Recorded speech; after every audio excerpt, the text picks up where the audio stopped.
আজও সাধু সন্ত বৈষ্ণব ভক্ত তারা যদি আমাদের দুয়ারে আসে ভগবত সেবার জন্য ভিক্ষা করতে, তখন আমার মতো সংসারী মানুষ এত আবদ্ধ থেকে আমাদের যা করণীয় আমরা করি, সেবা কার্যের জন্য যতটুকু পারি ভক্তি থেকে দিলাম।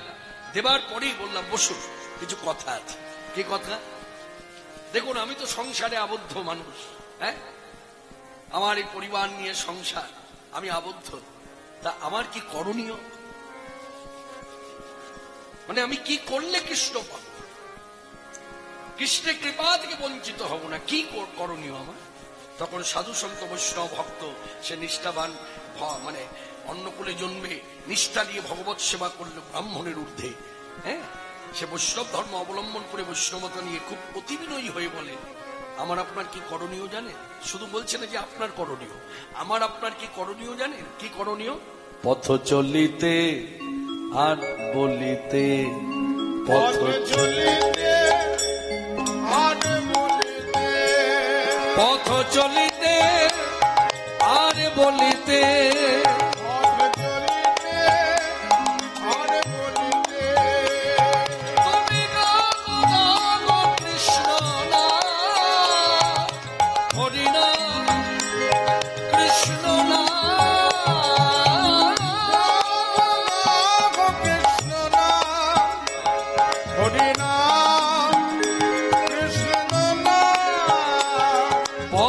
চলিতে আর বলিতে, পথ চলিতে আর বলিতে।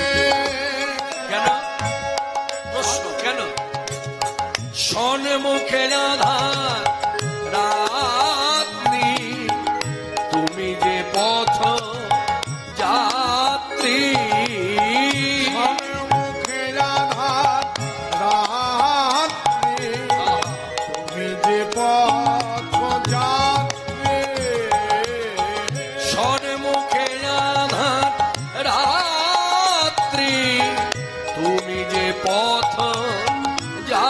যাত্রী, মুখে আধার রাত্রি, তুমি যে পথ যাত্রী। পথ চলিতে কৃষ্ণ নাম, কথা বলিতে কৃষ্ণ নাম, পথ চলিতে কৃষ্ণ নাম, বলিতে কৃষ্ণ নাম, হরি নাম কৃষ্ণ নাম, পথ চলিতে আর বলিতে, পথ চলিতে আর বলিতে। প্রতি নিঃশ্বাসে দৃঢ় বিশ্বাসে, প্রতি আশ্বাসে কৃষ্ণ নাম,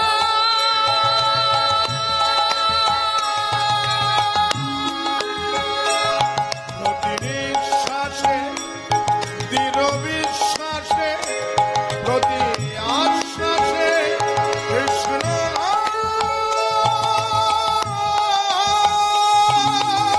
প্রতি নিঃশ্বাসে দৃঢ় বিশ্বাসে, প্রতি আশ্বাসে কৃষ্ণ নাম।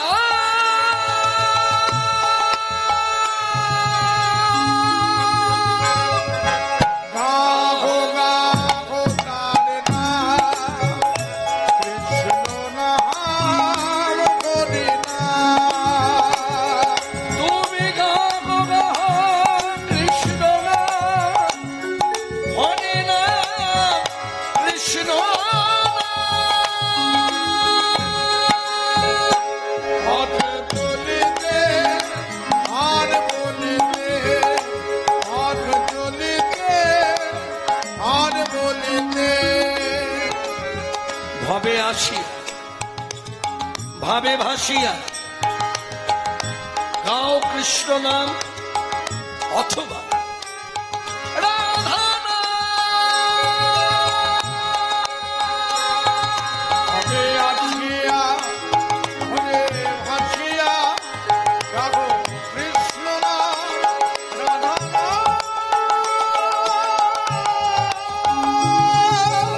রবে আসিয়া ভাবে ভাসিয়া গাও না হরি নাম।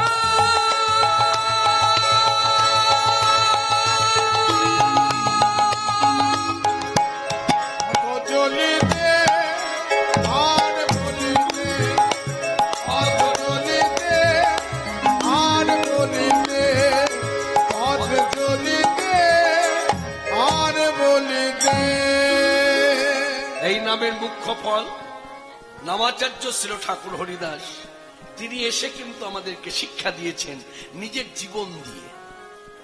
আমরা অনেক সময় প্রশ্ন করতে করতে করতে করতে এমন জায়গায় পৌঁছে যাই যেখানে সাধু সন্ত বৈষ্ণব ভক্তিরসে যারা ডুবে গেছে তারা একটু হলো মৃদু মৃদু হাসছে যে আপনাদের অবস্থাটা কেমন জানেন? বলে কেমন? বলে অর্জুনের মতো। অর্জুন একের পর এক জিজ্ঞাসা জিজ্ঞাসা জিজ্ঞাসা জিজ্ঞাসা, শুধু প্রশ্ন শুধু প্রশ্ন শুধু প্রশ্ন। অধৈর্য হয়ে পড়লেন ভগবান পরমেশ্বর শ্রীকৃষ্ণ। কৃষ্ণ কিন্তু ঈশ্বর নয়, পরমেশ্বর। এই জায়গাটা আমাদের সংশোধনের দরকার। ঈশ্বর কৃষ্ণ এ বললে তো দেখা যায়, এইভাবে তো বলা যায় দৃষ্টান্ত স্বরূপ। যেমন আমার নাম কৃষ্ণপাল, জড়দেহ। তা আমি যখন মরে যাব তখন আপনি বলবার আগে কি বলবে? ঈশ্বর কৃষ্ণপাল, তাই তো? তাহলে ঈশ্বর কৃষ্ণ, তাই তো সাধারণ মানুষকে বোঝায়। তা কৃষ্ণ কিন্তু ঈশ্বর নয়, কৃষ্ণ হলো পরমেশ্বর, ঈশ্বরেরও ঊর্ধ্বে, পরম ব্রহ্ম। যার জন্যই তো কৃষ্ণকে নকল করে কৃষ্ণ কথা বলা শাস্ত্রবিধি অনুসারে বলছে অপরাধ। আমাদের এক শ্রেণীর মানুষের ধারণা এই বিগ্রহই হচ্ছে কৃষ্ণ। যেমন এখানে বিগ্রহ দেখছি রাধা কৃষ্ণ যুগল। আমাদের এক শ্রেণীর মানুষের ধারণা এই বিগ্রহই বুঝি কৃষ্ণ, কিন্তু না। আপনার ভক্তির অনুভব যদি থাকে, কৃষ্ণের বিগ্রহ শুধু কৃষ্ণ নয়, কৃষ্ণ যে যে যা যা ব্যবহার করছেন কৃষ্ণ, যেমন বনমালা থেকে শুরু করে, বাঁশি থেকে শুরু করে, চূড়া থেকে শুরু করে, পায়ের নুপুর থেকে শুরু করে, হাতের বালা থেকে শুরু করে, সবই কৃষ্ণ। অনেক ভক্ত আছে কোন মূর্তি বসাইনি, আমি মূর্তি দিয়ে বলছি, ভাষাটা মূর্তি হিসাবে ব্যবহার করছি, বিগ্রহ বলা যায় আরো ভালো হয়, কিন্তু মূর্তি হিসাবে বলি। ধরুন কৃষ্ণ মূর্তি নেই, কিন্তু সেই আসন পরি সে কি করেছে, বাজার থেকে একটা চূড়া নিয়ে এসেছে। এই চূড়াকে সে অনুভব করছে সাক্ষাৎ শ্রীকৃষ্ণেরই চূড়া। এই চূড়া তো কৃষ্ণ ব্যবহার করত। এই কৃষ্ণের চূড়া ভেবে ওই চূড়াটিকে আসনে রেখে নিত্য সে সেবা দেয়। জানবেন সে কৃষ্ণ সেবাই দেয়, অর্থাৎ তার চূড়াও কৃষ্ণ, সে চূড়াও কৃষ্ণ, হাতের বালাও কৃষ্ণ, বনমালাও কৃষ্ণ। এখানে আমার একটা কথা আছে, এই যে বনমালা, এই জায়গাগুলো তো আমরা সংশোধন করি না, এই জায়গাগুলো আমরা সেইভাবে ভক্তি নিয়ে ভাবি না। মনে রাখবেন, এই যে আমরা যারা হরি কথা বলি, সে বসে বলুক আর দাঁড়িয়ে বলুক, তাদেরকে যে মাল্যদান করা হয়, এটা পরিষ্কার জেনে নেওয়া ভালো। এতে জানবেন ভক্তির যে আপনার উন্নতি হবেই, এই কথার মান্যতা দিলে। দেখা যায় এক একজন বক্তাকে, ধরুন আমাকে এমন একটা মালা এখন পরানো হবে যে মালাটা আমার হাঁটু ছাড়িয়ে চলে গেল। এই যে হাঁটু ছাড়িয়ে চলে যাওয়া মালা, এ মালা কে পরবে? এ মালা একমাত্র পরমেশ্বর ভগবান শ্রীকৃষ্ণ ছাড়া অন্য কেউ পরবে না। বলে তাহলে যে দাস, তাকে কিভাবে মালা পরাবো? তার মালা থাকবে নাভির উপরে। এইসব জায়গাগুলো আমরা খুঁটিয়ে দেখি না, আমরা আবেগবশত চলি। যার জন্য আমি সবসময় দৃষ্টান্ত স্বরূপ বলে থাকি, রাষ্ট্রপতির সম্মান আর প্রধানমন্ত্রীর সম্মান কি এক হতে পারে? মর্যাদা কি এক হতে পারে? আপনি যার চরম ধ্যেয় মানে ধ্যান করছেন, তার সঙ্গে এই জড়দেহের একজন বক্তাকে আপনি এক করে দিলেন, তাহলে বুঝতে হবে ভক্তিরাজ্যে আপনার গুরুঘরটাও ঠিক সেই রকম পাননি, সেই রকম আলোচনা হয় না। যদিও বা গুরুঘর ভালো হয়েছে, আপনি নিজে সেই আলোচনায় থাকেন না। গুরুঘরে গিয়ে আলোচনাগুলো দরকার। আমি তো সবসময় বলে থাকি, সব জায়গায় একটা কথাই বলে থাকি, আমার কথাগুলো সবসময় নোটেশন করবেন, আমার কথাগুলো নিয়ে সাধু সন্ত বৈষ্ণবের দুয়ারে গিয়ে আলোচনা করবেন, আমার নাম ধরে ধরে, যে উনি এই ধরনের ব্যাখ্যা করেন, এগুলো কি ঠিক না ব্যাঠিক। কৃষ্ণকে যে মালাটা পরাবো, সেই মালা তার জানু ছাড়িয়ে চলে যাবে, তাকে বলে বনমালা। আর কৃষ্ণের দাস যে কৃষ্ণ কথা বলে, কৃষ্ণ কথা বলুক চাই না বলুক, কৃষ্ণের সেবা যে করে কৃষ্ণ দাস হয়ে, সেই দাসের মালা থাকবে পেটের উপরে, নাভির উপরে থাকবে, নাভির নিচে নামবে না। এসব কথা কিন্তু কীর্তনে কখনো প্রচার হয় না। কীর্তনে যত প্রচার, যত কথা আমরা দেখি সব অপ্রাসঙ্গিক আলোচনা। যে প্রাসঙ্গিক আলোচনার মধ্যে থাকলে পরে আমরা যে আয়োজনটা করি, এত কষ্ট করে, এত অর্থ ব্যয় করে, এত লোককে নিয়ে সে চুক্তিবদ্ধ করে বক্তা এনে, হ্যাঁ, নামি দামি হোক বেনামি অনামি হোক, হ্যাঁ, তারা যে আসেন হরিকথা বলতে, আর আমরা যে ঘর দোর ছেড়ে এখানে আসি, আমরা তো আসি কিছু নেবার জন্য। সেগুলো হচ্ছে ভজনের কথা। এখানে তো ভগবানের নিন্দা চর্চা শুনতে আমরা আসি না। কেন আমরা শুনবো? কেন অপ্রাসঙ্গিক আলোচনা আমরা শুনবো? প্রাসঙ্গিক আলোচনার মধ্যে থাকতে হবে। যে কথাগুলো শুনলে, আমি যদি হয় 10টা কথা বলেছেন, 10টা কথা আমি না ধরি, একটা কথা ধরি, এমন অনুভব করে ধরতে হবে যে এই কথাটা ধরলে আমার ভক্তি রাজ্যে উন্নতি হবে। তো যদি হয় আমার গ্রহণ করা উচিত, যদি না হয় জায়গার জিনিস জায়গায় রেখে যাওয়া উচিত। এই যে একটা কথা, এটা গুরু কৃপা বলে আমার স্মরণে এলো, আমি বললাম। আপনারা মান্যতা দেবেন কি দেবেন না সেটা আপনাদের ব্যক্তিগত ব্যাপার, কিন্তু প্রত্যেকের এই কথাটা মনের মধ্যে গেঁথে নেওয়া উচিত। ভগবান শ্রীকৃষ্ণকে যে মর্যাদা আমি দেব, সেই মর্যাদা এই পৃথিবীর বুকে কেউ পাবে না, কেউ পাবে না, কাউকে দেওয়া উচিত নয়। সদ্গুরু যিনি, তিনিও নিতে চান না। দেখবেন ভজনশীল গুরু হলে দেখবেন ভগবান শ্রীকৃষ্ণের মতো মর্যাদা দেবেন, কখনো নেবে না। সবসময় শিক্ষা দেবে, না গো আমি না তার দাস, তুমি না তার দাস, হ্যাঁ, তিনি আমার প্রভু, তার চরণ আমি ধ্যান করি, তুমিও ধ্যান করো, তুমিও দাস আমিও দাস। যার জন্য আমি সবার মধ্যে বহুবার বলেছি, দেখবেন সদ্গুরুকে যদি বাজার থেকে সুন্দর একটা গোলাপের মালা নিয়ে এসে পড়াতে যান, যে ভজনশীল গুরু, সদ্গুরু মানে হচ্ছে দয় হচ্ছে সৎ মানে ভজনশীল গুরু, সৎ নয়, খণ্ডত্ব উচ্চারণ হয়নি, সৎ অসৎ নয়, এখানে চরিত্রের কথা বলা হচ্ছে না। সৎ মানে ভজনীয় গুরু, ভজনশীল গুরু যিনি, তিনি দেখবেন ওই গোলাপের মালাটা আনা মাত্রই বলবে, তোমার এত যখন ইচ্ছা হয়েছে আমাকে পড়াবে, এক কাজ করো, বলে কি, আগে বিগ্রহের সেবা দাও, আগে আমার গোবিন্দজিকে পড়াও, গোবিন্দের প্রসাদী মালা এনে আমাকে পড়াও। বলে কেন না, এই ধারাটা এসেছে বৃন্দাবন থেকে। জানবেন বৈষ্ণব জগতে যত বৈষ্ণবীয় আচরণ সাধু সন্ত বৈষ্ণবের মধ্যে দেখে আসছেন, বা আগামী দিনে আরো দেখবেন, জানবেন সব আচরণ এসেছে ব্রজ থেকে। কার মধ্য দিয়ে? শ্রীমতী রাধা ঠাকুরানী এর উৎস, প্রচারক শ্রীকৃষ্ণ চৈতন্য ভগবান, তিনি চালান করেছেন। তিনি যদি আজকে এই কথাগুলো, এই ভাবগুলো না জানাতেন, আজকে আমাদের মধ্যে এই ভাবটা আসতো না। হ্যাঁ, তা যে কথার মধ্যে ছিলাম, কথায় ফিরে আসি। তা এই গুরুদেব তিনি বলছে, বলে মালাটাকে প্রসাদী করে নিয়ে এসো। তা প্রসাদী করলে কি হবে? বলে প্রসাদী করলে কৃষ্ণের অঙ্গেতে দিলে, নিবেদন করলে মালাটা যখন দিয়েছো তখন তো বীজ জপ করেছো। মালা তো আর এমনি এমনি পরিয়ে দেয় না, এই জায়গাগুলো লক্ষ্য রাখবেন। আমি যে সাধারণ বক্তা, আমাকে যদি যখন মালাটা পড়াবে তখন মালাটা নিয়ে আসবে, নিয়ে এসে পরিয়ে দেবে। আর ভগবানকে আপনি যখনই মালা পড়াতে যাবেন তখন দেখবেন আপনাকে জপ করতে হয়, বীজ জপ করতে হয়। মালাটা যেই জপ হলো মানে নিবেদন হলো, এবার তিনি গ্রহণ করবেন। এই জায়গাগুলো হলো ভজনীয় কথা। এই ভজনীয় কথাগুলো শুনবার জন্য, বলবার জন্য এই দূর দিগন্তে ছুটে আসে, না হলে কি প্রয়োজন ছিল? তাই এই মালাটা যখনই আপনি নিবেদন করলেন, তাহলে কি হলো? কৃষ্ণ ব্যবহার করলেন, নিলেন, গ্রহণ করলেন।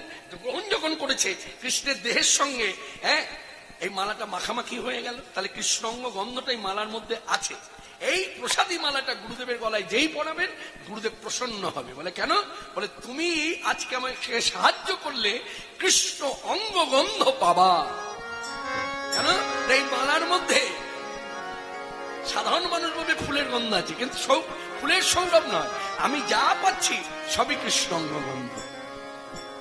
মানে কৃষ্ণ অঙ্গ গন্ধ মালা রাধারানী সব থেকে তার বেশি প্রিয়। গুঞ্জামালা পড়তেন, কিন্তু প্রিয় মালা হচ্ছে প্রসাদী মালা।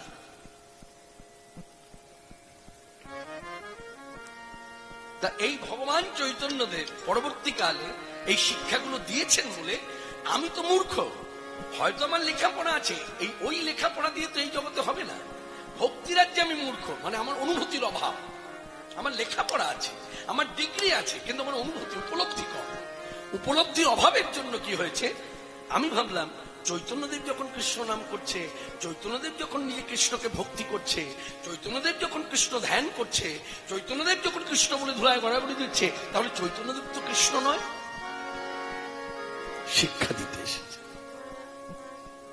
যে প্রভু কৃষ্ণ, আমি দাস। তুমি প্রভু আমি দাস, তুমি প্রভু আমি দাস, মনের অভিলাষ হয় যেন ধাম বাস, মনের অভিলাষ হয় যেন ধামে বাস, মনের অভিলাষ তুমি প্রভু আমি দাস। তুমি প্রভু আমি দাস, পুরাও মনের অভিলাষ হয় যেন ধাম বাস। ধাম মানে সে বৃন্দাবন হতে পারে, ধাম মানে নবদ্বীপ ধামও হতে পারে, ধাম মানে নীলাচল ধামও হতে পারে। ধাম বলতে শুধু ব্রজধাম তা নয়।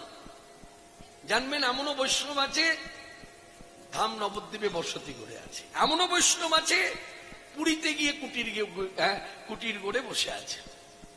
পুরীটাই তার কাছে ভজনস্থল। অর্থাৎ প্রত্যেক কৃষ্ণ দাস দাসীর বাসনা যে এমন কৃপা করো যেন আমার ধাম বাস হয়, সেটা ধাম নবদ্বীপ হোক, আমার পুরী হোক, আর ব্রজধাম হোক। ওগো প্রভু আমি তোমার দাস। তাহলে দাস যদি হই, এখানে কথা প্রসঙ্গে বলি, দাস যদি হই তাহলে আমি কৃষ্ণ সাজলাম কি করে? হয়তো আপনি বলবেন যে কৃষ্ণদা আপনার কীর্তন কিন্তু আমি অনেক ছোটবেলা থেকে শুনছি, অনেক ছোটবেলা, মানে ধরুন ওই পালবাড়িতে যখন আসতেন তখন আপনার বয়স কত, 12-13 বছর। বেশ, তাহলে আপনি জেনেছেন কিন্তু 12-13 বছর। বেশ, আপনি কি বলতে চাইছেন, কোন অ্যাঙ্গেল থেকে কি বলতে চাইছেন ধরে নিয়েছি। তখন দেখেছেন আমার মাথায় হয়তো কেউ চূড়া পরিয়ে দিয়েছে, তখন হয়তো দেখেছেন আমি বাসি হাতে দাঁড়িয়েছি, তাই তো? এই জন্য তো বলছেন। তাহলে আপনি সেই ব্যক্তি এই বয়সে এসে এখন এই কথাগুলো বলছেন, কিরকম দুরকম হয়ে গেল না? তাহলে সমাধান করে দিই।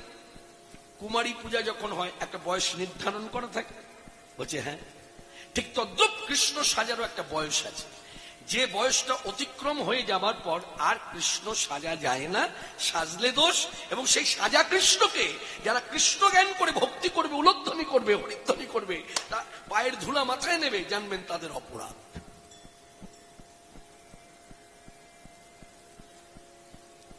কৃষ্ণ সাজারও একটা বয়স আছে। যেমন আমি বহুবার সবাই দাঁড়িয়ে বলেছি, একমাত্র এটা পশ্চিম বাংলাতেই সম্ভব যে কৃষ্ণ সেজে কৃষ্ণ কথা বলা, আর আমরা মর্যাদা দিই। একমাত্র এই রাজ্যটা বাদ দিয়ে আপনি যে কোনো রাজ্যে যান, কৃষ্ণ সেজে যেই কৃষ্ণ কথা বলতে যাবেন, ওই রাজ্যের লোক এতটাই কৃষ্ণ ভগবানকে মর্যাদা দেয়, তারা মাথা থেকে চূড়াটা ছিনিয়ে নেবে, হাত থেকে বাঁশিটা ছিনিয়ে নেবে, ছিনিয়ে নিয়ে বলবে তুমি না তার দাস? তুমি তো কিছুক্ষণ আগে আসরে দাঁড়িয়ে শ্রোতাবর্গের উদ্দেশ্যে বললে তুমি প্রভু আমি দাস। তাহলে তুমি, সে যদি প্রভু হয়, তা তুমি যদি দাস হও, তুমি প্রভু সাজলে কি করে? অতএব প্রভু না সেজে দাসের মতো হয়ে যদি কৃষ্ণ কথা বলতে পারো বলো, আমরা শুনবো, মর্যাদা দেব। কিন্তু কৃষ্ণ সেজে কখনো কৃষ্ণ কথার মর্যাদা দেব না।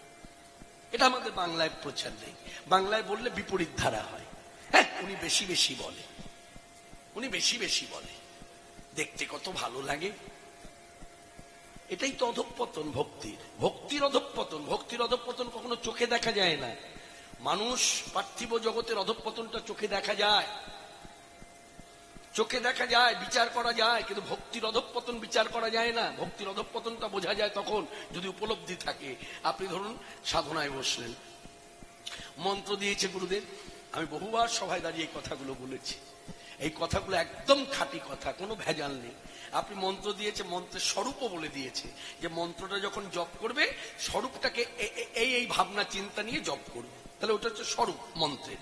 এবার মন্ত্র যখন বলছেন তখন স্বরূপটা আর ভাবনায় আসছে না, ওটাই হচ্ছে আপনার অধঃপতন, ওটাই হচ্ছে আপনার অধঃপতন।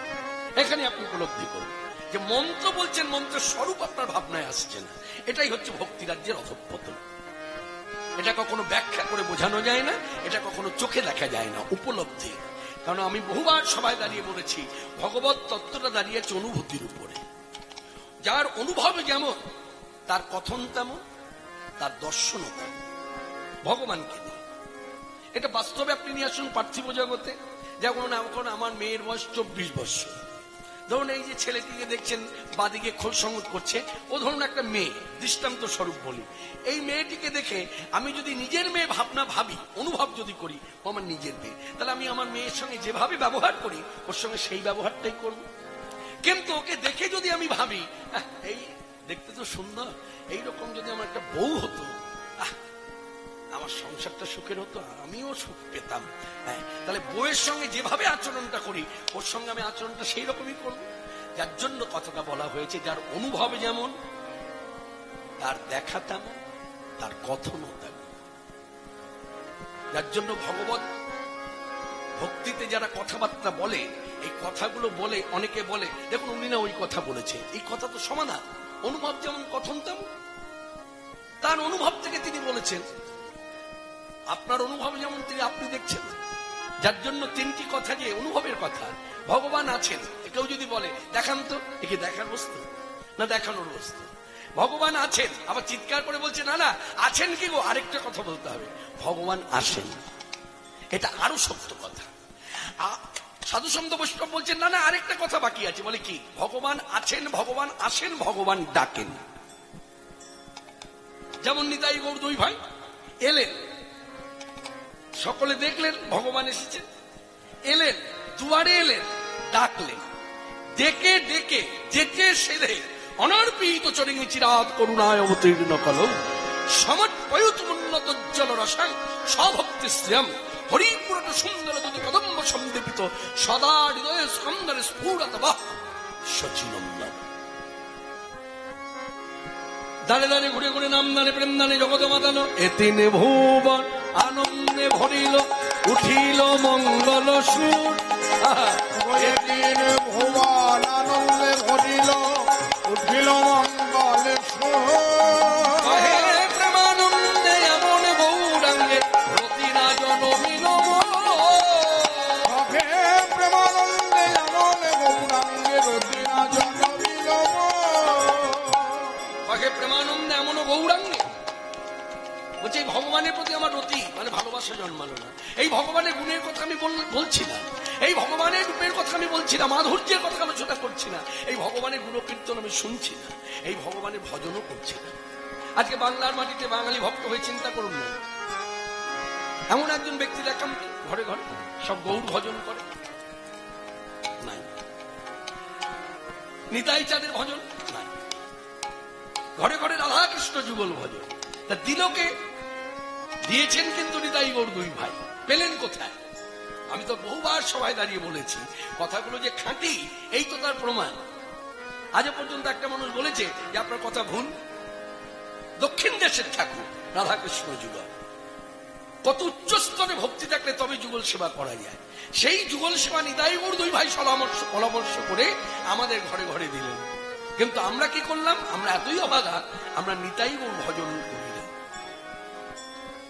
ভজতে হলে নিতাই গৌর ভজন করতে হবে, বলতে গেলে নিতাই গৌরের গুণাবলী বলতে হবে, রূপের কথা বলতে হবে, মাধুর্যের কথা বলতে হবে।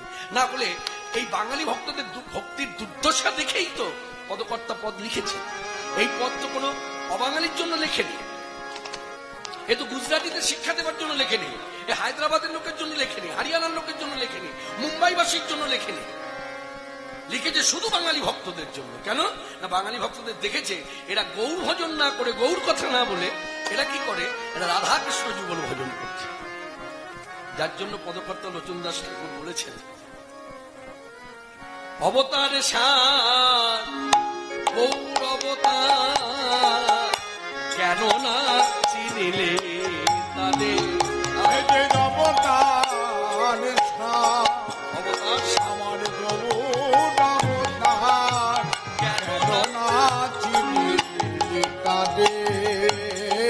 করিনি রে বাস গেল না তিয়াস আপন কর্ম ফেরে, তোর করিনি রে বাস গেল না তিয়াস আপন কর্ম ফেরে। আপনারা জানেন কোন ব্যক্তি যদি তৃষ্ণার্ত হয়, পিপাসার্ত হয়, নিশ্চয়ই সে সমুদ্রের ধারে যাবে না, সে জানে সমুদ্রের জল পান করে তৃষ্ণা মিলবে না, সে মিষ্টি জলের আশায় জলাশয়ের ধারে আসবে। তা এমন ব্যক্তি আমি জলাশয়ের ধারে এলাম, বসলাম, অথচ আমি চিৎকার করে গ্রামবাসীকে বলছি আমার তৃষ্ণা পিপাসা মিটল না। তাহলে দুর্ভাগ্য আমার। ঠিক তদ্রুপ এটা উপমা স্বরূপ লেখা। গৌড় দেশে জন্মেছেন, গৌড় দেশে স্থিতি মানে কর্ম করে খাচ্ছেন, অথচ আপনার গৌড় ভজন নাই, গৌড় কথা নাই, গৌড় বিগ্রহ দর্শন নাই, গৌড় কথা প্রচার নাই। করিনি রে বাস গেল না তিরাস আপন কর্ম ফেরে, ওই করিনি রে বাস গেল না তিরাস আপন কর্ম ফেরে। কণ্টকের তরু সদাই সেবিলি অমৃত ফলে রয়াসে, কণ্টকের তরু সদাই সেবিলি অমৃত ফলে রাশে। প্রেম কল্প তরু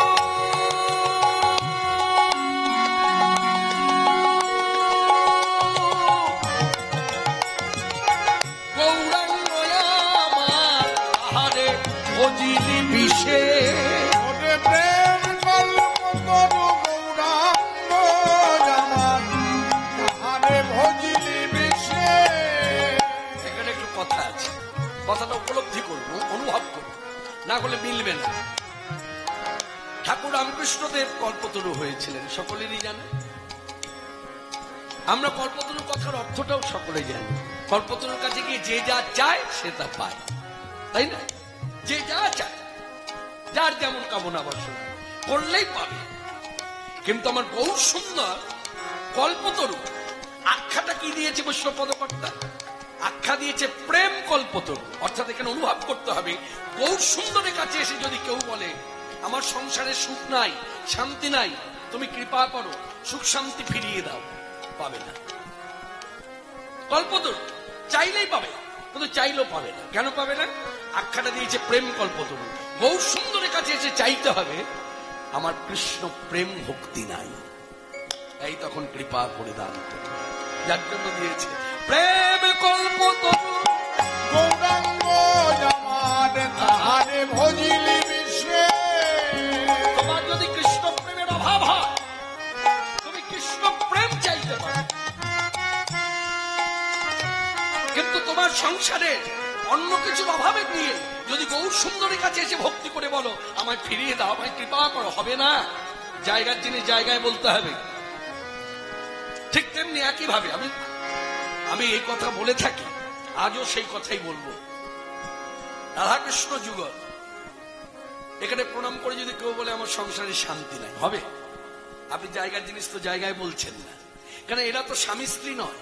এরা যদি এক ছাদের নিচে থেকে স্বামী স্ত্রী হয়ে সংসার করতো তো সংসারের জ্বালাটা এরা বুঝতো, তো সাধারণ জ্ঞান। আপনি জায়গার জিনিস জায়গায় বলুন, আপনাকে তো জায়গা করে দিয়েছে, বলে আমাদের কাছে নয়, বলে কাদের কাছে যাবো? লক্ষ্মীনারায়ণ যুগলের কাছে যাও, যারা এক ছাদের নিচে থেকে সংসার করছে, তাদের কাছে গিয়ে বলো যে আমার সংসারে শান্তি নাই, সুখ নাই, স্বামী স্ত্রীর মধ্যে মিল নাই, দেখবে কৃপা হবে। জায়গার জিনিস জায়গায় বলতে হবে, বুঝতে হবে। কল্পতরু মানে যা চাইবো তাই পাবো তা নয়, যার জন্য বৈষ্ণব পদকর্তা ইন্ডিকেট করেছেন প্রেম কল্পতরু গৌরাঙ্গ আমার তাহারে ভজিলি বিষে। সৌরভের আসে পলাশ শুকিলি নাশায় পশিল কীট। তোরে সৌরভের আসে পলাশ শুকিলি নাশায় পশিল কীট। ক্ষুদণ্ড বলি কাষ্ঠ চুষিলি কেমনে লাগিবে মিঠ। ক্ষুদণ্ড বলি কাষ্ঠ চুষিলি কেমনে লাগিবে মিঠ। হার বলিয়া গলায় পড়িলি সমন কিঙ্কর সাপে। হার বলিয়া গলায় পড়িলি শ্রাবণ কিঙ্কর সাপে।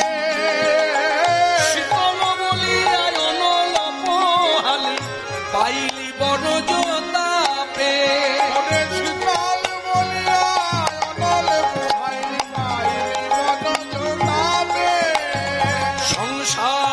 ভজিলি গোড়া না ভজিরা না শুনিলি মোর কথা।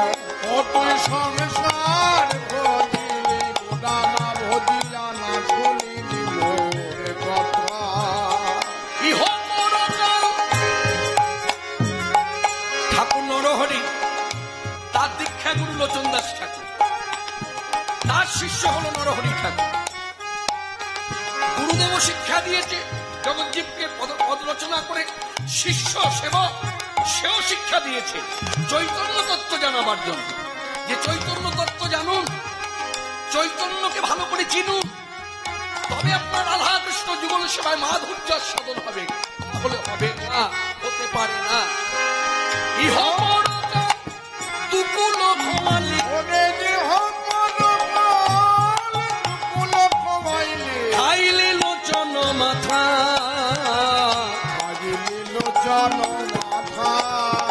ও তোরে কুল কুল দুকুল গেল, কোন কুলে ঠাই হল না, এবারে ঠাই হোক গৌর কুলে, এবার ঠাই হোক গৌর কুলে, কুলে ঠাই হোক না রে গোল কুল দুকুল গেল, পরকাল দুকুল খাইলি লোচন মাথা, খাইলি লোচন মাথা। যাদের দেওয়া নামদানে প্রেমদানে জগৎ ভাসল জগৎ মাতল।